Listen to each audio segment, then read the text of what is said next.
ও sir আপনারা আন্দোলন করে বিহার আবার দাবি করেন শুনি যে আপনারা মানুষ গড়ার কারিগর। স্যার আপনারা কেমনে মানুষ গড়ার কারিগর কেন তো স্যার? তোমার সমস্যা কি?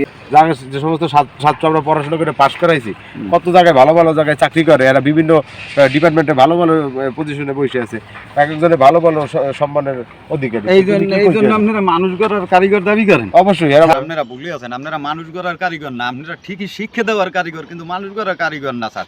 ওই যে আপনার ছাত্র জলিল আছে না, জলিল সচিবালয় একটা বড় চাকরি করে, একটা বালিশের কভারের বিল করে 20 লাখ টাকা। স্যার আপনি আরে শিক্ষিত বানাইতে পারছেন, আপনি কি আরে মানুষ বানাইতে পারছেন? ও তো বাটপার হয়েছে স্যার। তাহলে আপনার যে ছাত্র আছে স্যার, এর মধ্যে আপনি কয়জন মানুষ বানাইতে পারছেন, আর কয়জন চোর বানাইতে পারছেন, কয়জন ঘুষখোর বানাইতে পারছেন, কয়জন বাটপার বানাইতে পারছেন? তাইলে স্যার আপনারা কেমনে মানুষ গড়ার কারিগর দাবি করেন? আপনারা কইতে পারেন যে আমরা শিক্ষা দেওয়ার কারিগর, আপনারা মানুষ গড়ার কারিগর না স্যার। আপনারা ভুলিয়ে আছেন সবাই মানুষ, তোরই মানুষ বানাইতে পারি না, তুই তো আরেকজনের লইয়া খালি